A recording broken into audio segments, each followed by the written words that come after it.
सबै मेरो आफन्तजनमा नमस्ते नमस्कार गुड इभिनिङ भन्न चाहन्छु। आज भने तपाईँहरूको चिरपरिचित रबिन थापा शब्द रचनाकार गीतकार हजुरहरूको सामु उपस्थित भएको छु।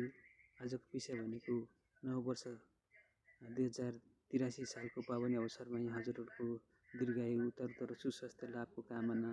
अघिल्ला वर्ष जति दुःख झेल्नु भए पनि आगामी दिनमा चाहिँ दुःख कष्ट झेल्नु नपरोस्, सबैको साथ सपोर्ट मिलेर हँसाइरहनु, टाइममा खानाहरू खानु, टाइममा पानीहरू पिउनु, आफू रहेनै संसार रहन्छ, सबैको उन्नति प्रगतिको कामना होस् भन्दै भगवान्सँग प्रार्थना गर्दछु।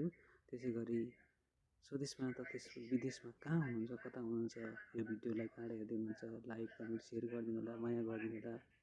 मेरो शब्द रचना के कस्तो लाग्छन्, मेरो गीतहरू सुनेर मलाई जस्ताको जस्तै प्रत्युत्तर दिनु होला। सुनि पनि सक्नु भएको छ भने अघिल्लो वर्षमा यो कापी कलम छुँदाखेरि मेरो बुबु मायालुले लेखेका याद शब्दहरू फेरि पनि पुनः याद आयो र आफ्नो संस्कार संस्कृति त भुल्नु भएन र उहाँहरूलाई पनि कसैले पनि कसैलाई माया गर्नुभएको छ भने त्यो मायालाई भुल्नु पनि सकिँदो रहेनछ।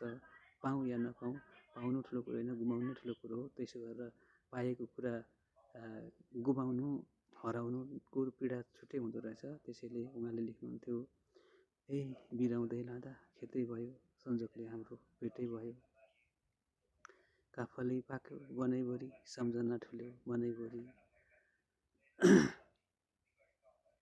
नौमती बाजा नौै जान्ती, सम्झिन्छु तिमीलाई दिनै घटी, अम्लिसो काटी अम्झिन्छु नि, दिनरातै ठुल्यो सम्झिन्छु नि भन्नुहुन्थ्यो मेरो मायालु।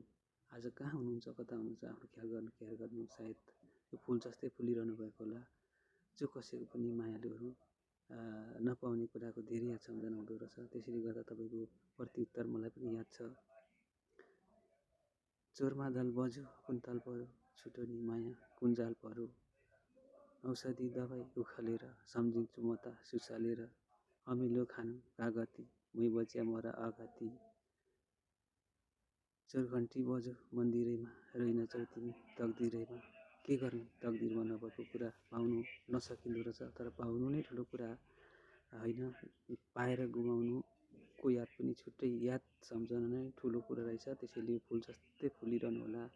यो हाम्रो फुल जस्तो जीवन ओइलेर नझरुन्जेल सदा सदा कसैको घरद्वारमा फुलिरहनु भएको छ होला। यस्तै फुलिरहनु होला। समस्त आफन्तजनहरूमा मेरो एकदमै न्यानो अभिवादन। कसैले कसैलाई दिलमा चोट पक्ने, उच्चा निचा अनि घृणा छिचित दुर्दुर नगरिकन आफूले जानेको सिकाउनु होला। बाँडेर खानु सिक्नु होला, दिएर खान पुगोस्। सबैको सुस्वास्थ्य लाभको दीर्घायुको कामना गर्दै बाई बाई।